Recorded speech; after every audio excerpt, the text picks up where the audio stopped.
hay una historia en relación con el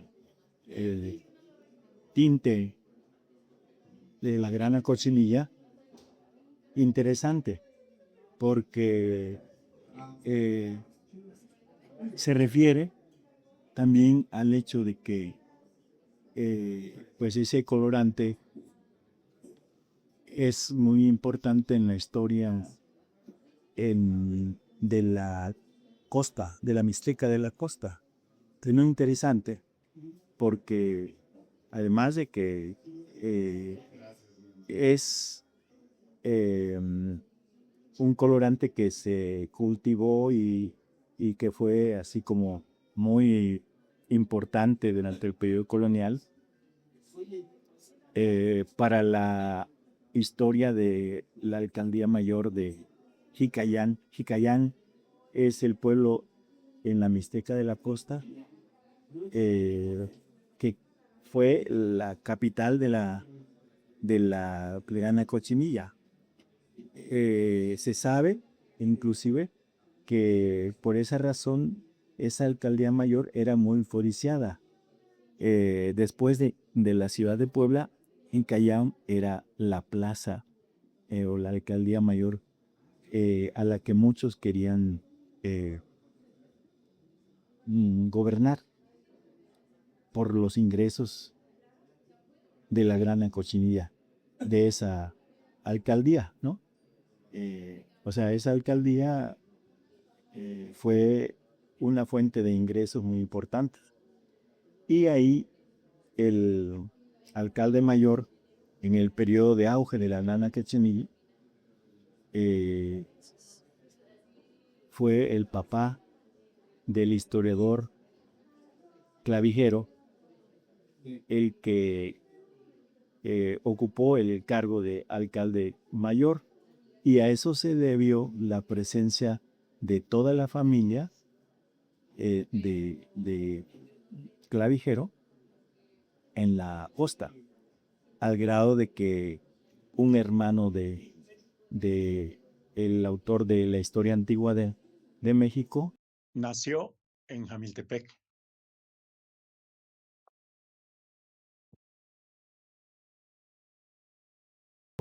Jesuita, que formó parte del grupo de jesuitas que fueron expulsados en el año de 1767 y que fueron a parar a Italia, ¿no? Son perdón, los jesuitas expulsos. Bueno, pero es interesante esta historia que voy a decir así como una forma de introducirme, de contar en una forma de introducir el tema de la relación entre la Gran Cochinilla y Jicayán, por una parte, y por la otra de Jicayán con Clavijero, porque esta historia me ocurrió precisamente en Roma, en ocasión de que, por invitación de el periodista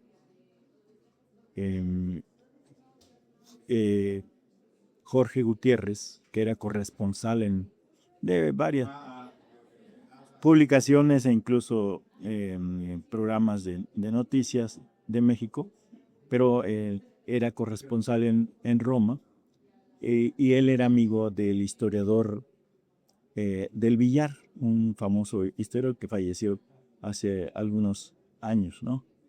Y él me invitó a una reunión en el Vaticano, donde estaba ese historiador mexicano que yo no conocía en persona, ahí lo conocí. Y, y yo le aproveché la ocasión, la reunión, para preguntarle a Ernesto del Villar que qué pensaba de pues la importancia que un biógrafo extranjero del, de, eh, del padre Clavijero, en la importancia que este biógrafo le daba a la experiencia que tuvo el Clavijero en la Mixteca de la costa, en la biografía de Clavijero. y el profesor Ernesto del Villar, pues se sorprendió un poco el que ese biógrafo, eh, quizá el más importante biógrafo de Clavijero, señalara pues que fue muy importante para Clavijero esa experiencia de su familia y de él mismo en Jicayán. Le sorprendió un poco al historiador y él pues dijo que no creía que fuera importante ese episodio. Sin embargo, a mí me parece que sí lo es, como vamos a poder detallar en este video y en sucesivos hechos relacionados con esta importante eh, historia de pues la Gran Cochinilla en Mexicayán y de la relación de esa historia de la Gran Mexicayán con pues la presencia tanto del familiar padre, de padre biológico, de el autor de la historia antigua de México, como del propio Francisco Javier el Clavijero, ¿no? Del grupo de los jesuitas expulsados en 1767, pues por la reorientación que se produjo en el virreinato cuando los Borbón empezaron a ser los que van a estar al frente, ¿no? del virreinato, desplazando a los Habsburgos. Entonces, esa historia es de la que vamos a hablar recurriendo a dos o tres elementos históricos para dimensionar la importancia que tuvo el hecho de que Clavijero haya tenido alguna clase de relación con el auge de la producción de grana en cocinilla en la Mixteca de la Costa, concretamente en este lugar que jugó un papel muy importante en la transición entre el predominio de la capital del señorío mixteco de la costa, que tenía como cabecera a Tututepec, respecto de cuando Jicayán sustituyó, ya en el periodo colonial, sustituyó a Tututepec como virtual capital de la zona de la Mixteca de la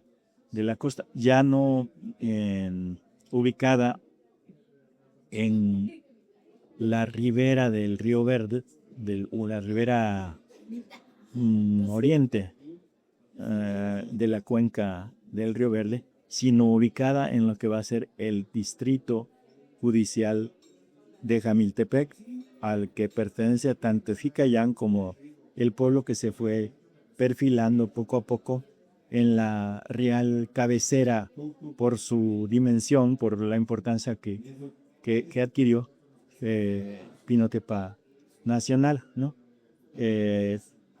A la que, sin embargo, no se le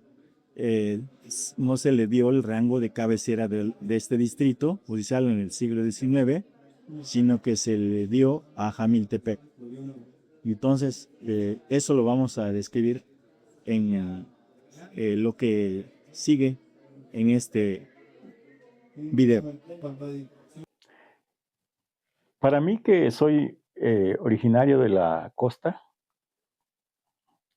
concretamente de el distrito de Jamiltepec, dentro del cual se ubican tanto Pinotepa Nacional como Jicayán. Esta última población, pues, una de las más importantes villas de origen mixteco muy indígena, que fue la capital de la Grana Cochinilla. Incluso en los trabajos más recientes que se han escrito al respecto, aunque no se deja de hablar de la importancia que tuvo esta producción en otras zonas o regiones del estado, se reconoce que Jicayán fue de las poblaciones o alcaldías mayores que más producían grana cochinilla, además de alta calidad, ¿no? Entonces, como soy originario de la costa, estos pueblos que fueron importantes centros de producción y comercialización en el nivel más originario, podríamos decir, ¿no? De la grana cochinilla, pues es natural que a mí me interese mucho o me haya interesado a partir de cierto momento la microhistoria relacionada con esa, vamos a llamarla así, presencia de la grana cochinilla, ¿no? De la historia de la grana cochinilla en la costa de Oaxaca, en particular en lo que actualmente es el distrito de Jamiltepec. Y por esa razón, como se dio la circunstancia de que yo conocí a través de la Universidad Metropolitana al que se encargó, al curador, al que se encargó de organizar la segunda exposición que se hizo sobre la grana cochinilla en Bellas Artes. En este caso, ya referida a las pinturas, a la pintura,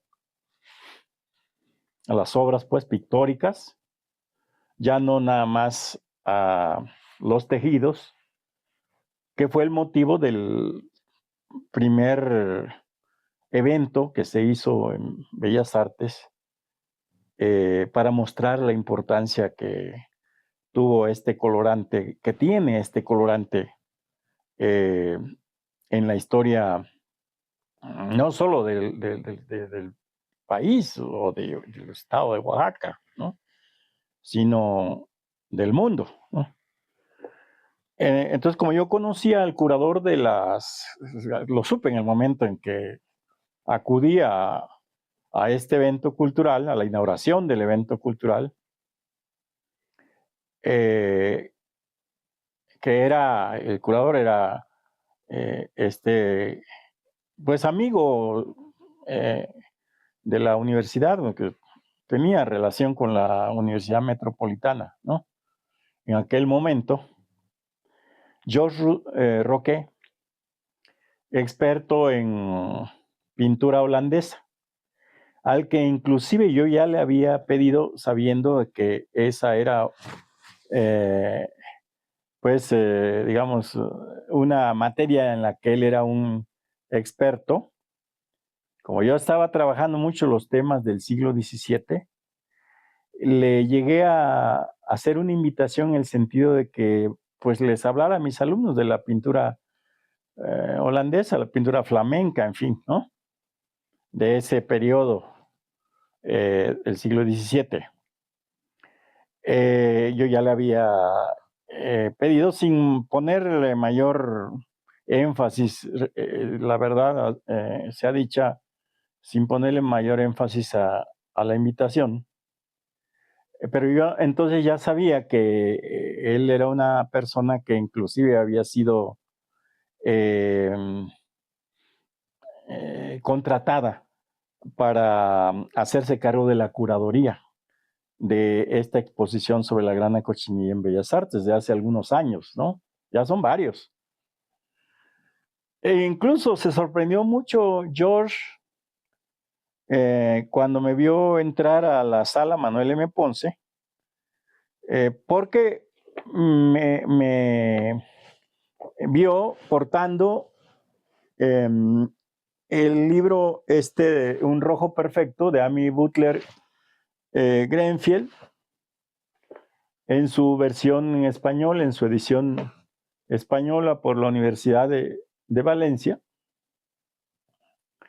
que él no sabía que estaba traducido al español, ¿no? Que él conocía, me lo dijo en ese momento, él conocía la versión en inglés de este excepcional libro que realmente es el que más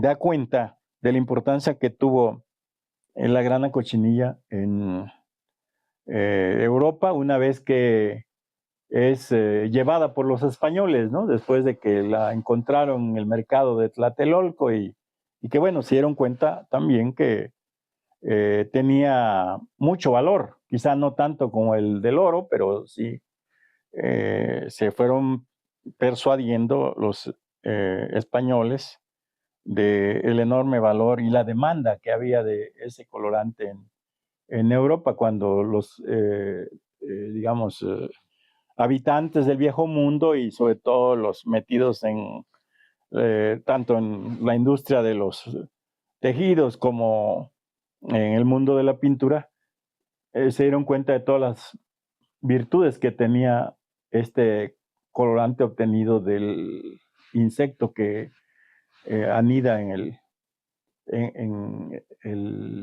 la planta del nopal, ¿no? Entonces sorprendió George e incluso hasta me hizo el comentario de que Amy Butler había sido invitada a ese evento que se estaba inaugurando en ese momento en la sala Manuel M. Ponce, pero que no había podido asistir por motivos de salud. Bueno, el hecho es de que cuando ya se iba a cerrar el coloquio, fue todo un coloquio, no nada más una exposición, que por cierto ya no se hizo en Bellas Artes, se hizo en una escuela, la Escuela de Bellas Artes que hay ahí junto a el Museo de las Intervenciones, que por cierto es un edificio en cuya reparación, reconstrucción, porque creo que sufrió daños cuando el sismo del 85, uno de mis hermanos trabajó en su arreglo, ¿no? Remodelación. Bueno, fue en ese edificio donde se hicieron las últimas sesiones y en donde yo al final, ya en la clausura, abordé a George otra vez y le hice la propuesta de hacer un coloquio, hacer un evento, claro, no de las dimensiones del que se estaba clausurando en la Ciudad de México, ¿no? Pero sí, un evento, un coloquio en el sitio mismo donde pues se producía la grana en cantidades inmensas, ¿no? No era un lugar en donde algo de grana se producía, ¿no? Se producía en grande, ¿no? Por eso yo siempre he dicho, inclusive en otros videos ya con una perspectiva microhistórica, que lo que siempre me sorprendió ya en la segunda mitad del siglo pasado, o sea, del siglo XX, es que la memoria de eso se haya hasta cierto punto perdido en la región. No obstante, la gran importancia que tuvo esa producción fue una producción masiva, ¿no? Bueno, casi no tengo que agregar que George no cayó en la provocación, ¿no? Que yo le estaba tendiendo, ¿no? En ese momento. Quizá porque, bueno, pues él es un intelectual francés especialista en el tema de los colores, ¿no? Y entonces, pues, sí, yo pienso que esa dimensión que comprende en gran medida una historia regional, una especie de microhistoria, pues muy difícilmente la puede entender alguien cuya visión, cuya perspectiva es muy, pues global, podríamos decir, ¿no? Y quienes algo han oído, saben, ahora, porque ahora se ha difundido más, se han difundido más em, investigaciones históricas, antropológicas, arqueológicas, inclusive, este, pero no saben, la verdad, muchos de esta importante eh, pues cuestión, ¿no? Que es lo de que Jicayán, no Jicayán de Tobar, que es una población que está en los límites de Guerrero y Oaxaca, pero más arriba, ya cerca de Putla. No, sino Jicayán perteneciente actualmente al distrito de Jamiltepec, porque anteriormente Jamiltepec perteneció, como Pinotepa también, pertenecieron a Jicayán por la importancia que había tenido Jicayán, ¿no? Ya desde, por lo de la grana, ¿no? Y desde el periodo colonial, ¿no? Así es que bueno, no me causó sorpresa, pues, esta, digamos, cortés, eh, este cortés agradecimiento de la invitación, ¿no? A hacer algo relacionado con la grana, en donde fue lo que yo llamo la mera, mera mata de la grana, metafóricamente, ¿no?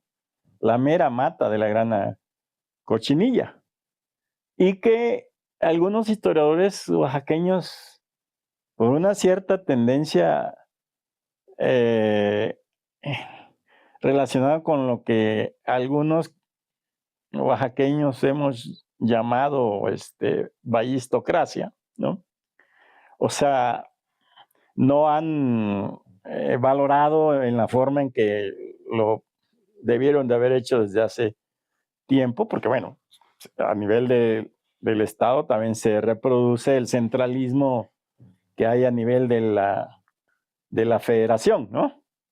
Entonces los oaxaqueños abordan las más de las veces el tema de la producción de la grana cochinilla desde el punto de vista como más centrado en el papel, sobre todo desempeñado por lo que pues fue la capital ya del estado después de que se trasladó de Tututepec o Segura de la Frontera, desde reciente todavía en proceso la conquista, se trasladó a los valles centrales, ¿no? A Antequera, ¿no? A la ciudad de Oaxaca. Entonces, lo que yo busco es un poco, pues, también dar esa dimensión regional, pero también conectándola con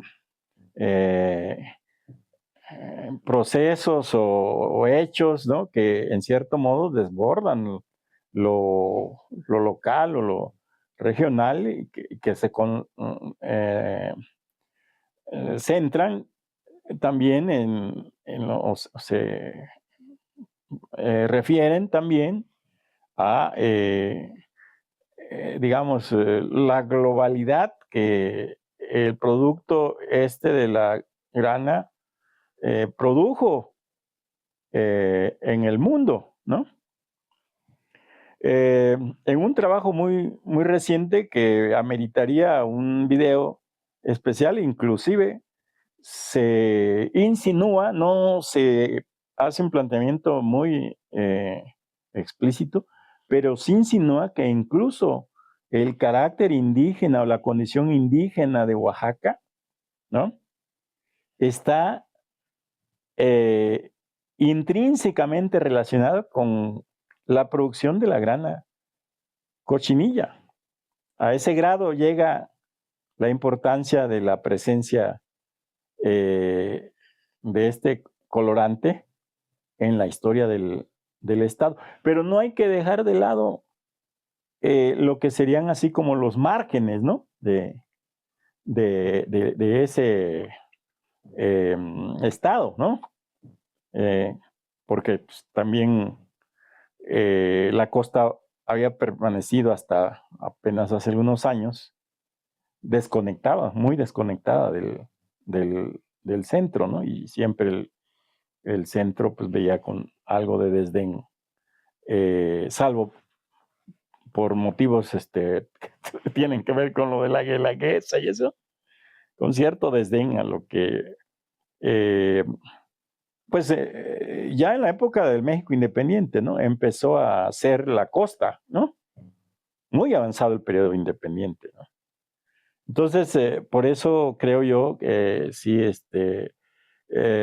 cuando se hable de la relación entre la Grana Cochinilla y Jicayán, hay que recordar, por ejemplo, esta historia de cómo el padre Clavijero eh, vivió sus primeros años ahí, empezó la carrera de políglota que fue, ¿no? Que la terminó en Bolonia, ¿no? En Italia, ¿no? Cuando la expulsión. Y bueno, pues sí, cuando se habla del padre Clavijero se menciona el hecho de que pues, nació en Veracruz, ¿no?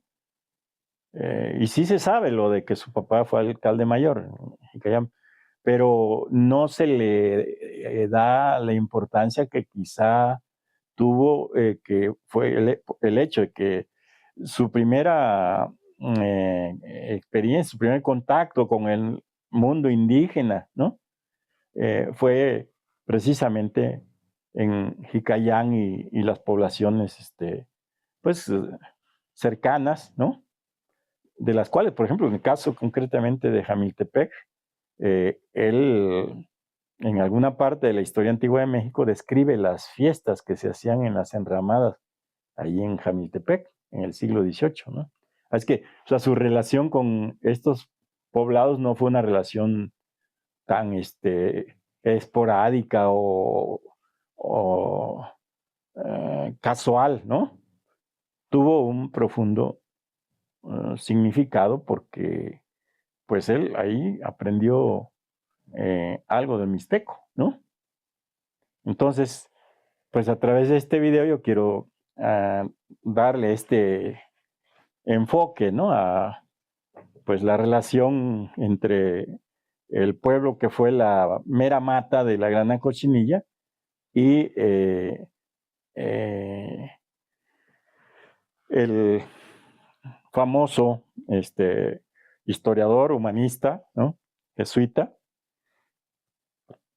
cuya postura habría que discutir más, postura como estudioso y luego como pensador, habría que discutir quizá más, pero en donde yo creo que no cabe mucho lugar para discusiones en esta historia que lo acerca mucho, lo vincula estrechamente con la producción de la grana cochinilla, cosa que al menos en lo que yo conozco, no hay trabajos que hablen de eso, quizá porque él mismo también, además luego por el exilio, ¿no? Ya no tuvo oportunidad de ahondar más sobre el tema o de tratarlo. A lo mejor él, por la misma perspectiva jesuita que tenía, no le interesó mucho eh, estudiar esta producción o esta historia más al fondo, ¿no? Y por eso creo yo que hay una lagunita que yo quisiera ayudar, contribuir a llenar.